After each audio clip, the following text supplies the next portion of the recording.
வேலூர் மாவட்டம் சதிப்பேரியைச் சேர்ந்தவர் பிரேம்குமார், வயது 34, கட்டிட மேஸ்திரி.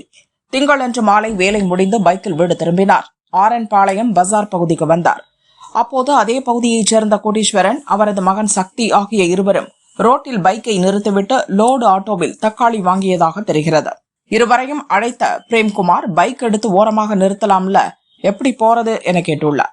தந்தையும் மகனும் எந்த பதிலும் சொல்லாமல் அலட்சியமாக நின்றுள்ளனர்.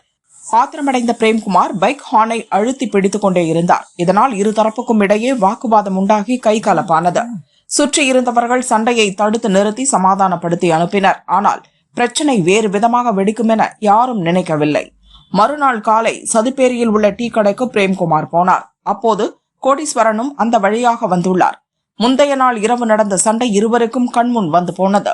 தனது மகன் சக்தியை செல்போனில் அழைத்து வரவழைத்தார் கோடீஸ்வரன். கத்தியோடு வந்த சக்தி பிரேம்குமாரை வெட்ட துரத்தி சென்றார். சுமார் 2 கிலோமீட்டர் தந்தையும் மகனும் பிரேம்குமாரை விரட்டி சென்றனர்.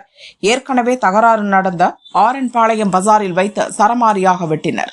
இதில் பலத்த காயமடைந்த மேஸ்திரி பிரேம்குமார் சம்பவ இடத்திலேயே இறந்தார்.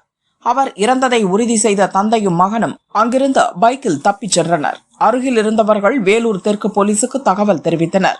அவர்கள் பிரேம்குமார் உடலை மீட்டு வேலூர் அடுக்கம்பாறை அரசு ஹாஸ்பிட்டலுக்கு அனுப்பி வைத்தனர். தப்பி ஓடிய தந்தையையும் மகனையும் தேடுகின்றனர்.